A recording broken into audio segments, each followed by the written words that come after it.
भैया लोगन, हम गायिका सीमा चौहान उर्फ बिट्टू आप लोगन के बीच में एक समाजवादी गीत लेके आयल बानी। हमके आशा न पूर्ण विश्वास बा कि आप लोग ये गीत जरूर पसंद करब और अपन प्यार आशीर्वाद जरूर देई।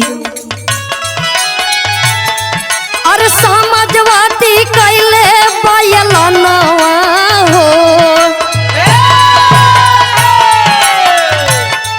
अरे समाजवादी कैले बायलनवा हो, जागा जागा मोर बीरनवा।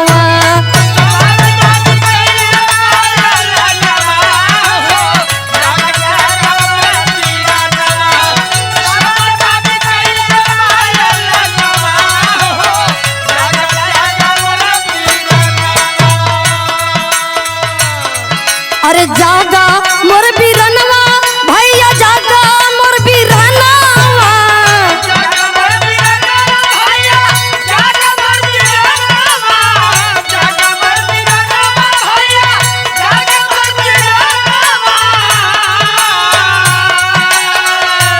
अखिलेश भैया के पुरावा या रमनवा हो, जागा जागा मोर बीरनवा।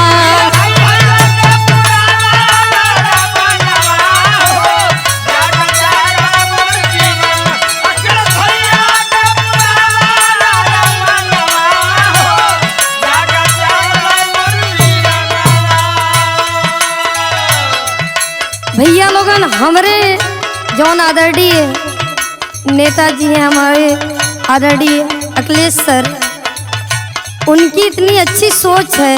क्या सोच है? हवा विश्वास को दम पीछे ना हटाई है।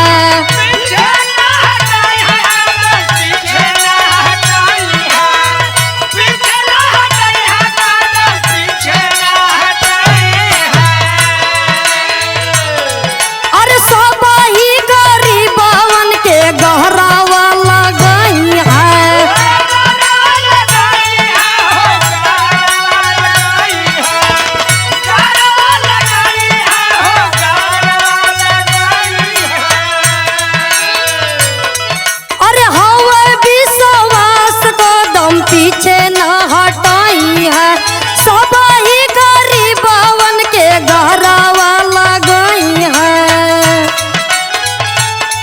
अरे ऊंचा कराई ना कर निशानवा हो,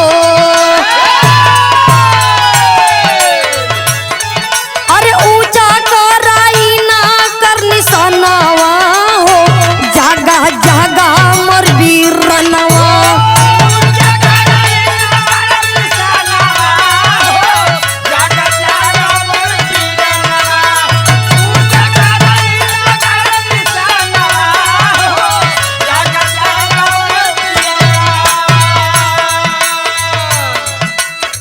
जागा मोर बीरनवा भैया, जागा मोर बीरनवा।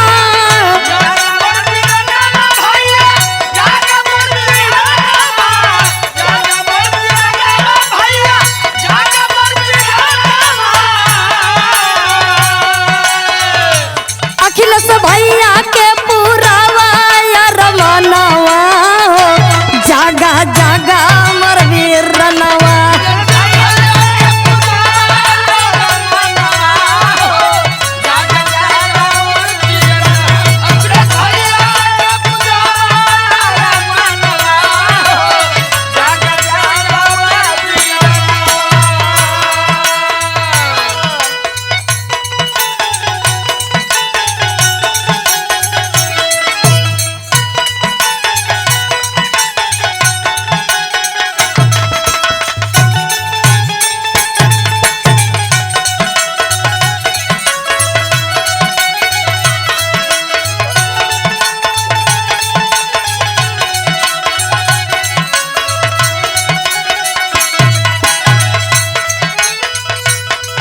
हमारे नेताजी की ऐसी बात है कि वो कहीं पर भी जाते हैं तो ये नहीं भेदभाव करते हैं कि वो छोटा है और ये बड़ा है, सबको एक सम्मान देखते हैं। कैसे देखते हैं?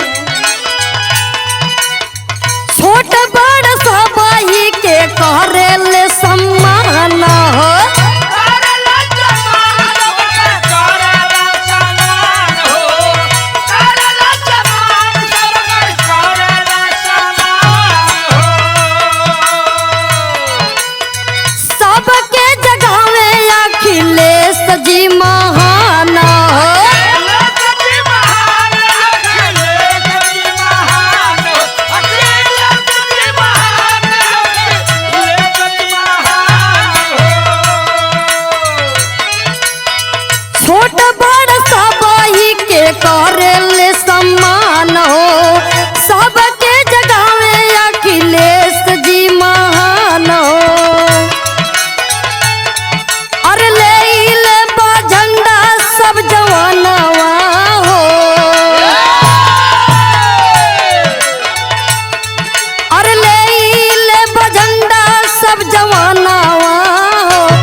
जागा जागा मोर वीरनवा।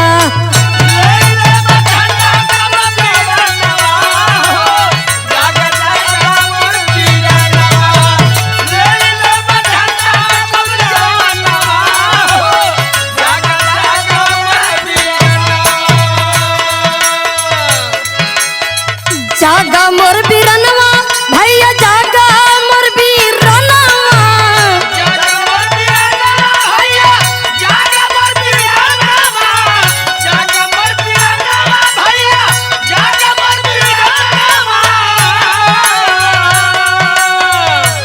अखिलेश भैया के पूरावा यार मनवा हो जागा जागा मोर वीरनवा।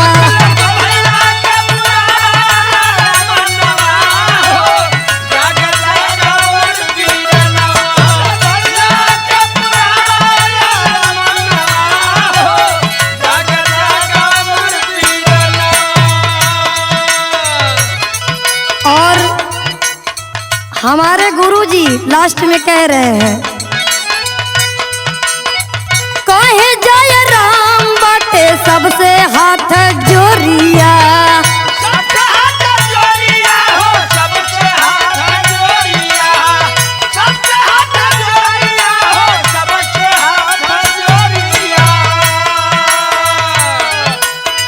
यह झंडा जाई एक दिन दिल्ली के नगरिया।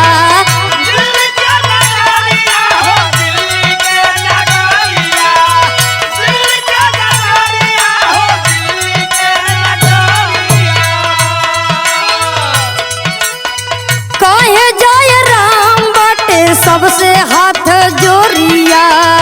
यह झंडा जाई एक दिन दिल्ली के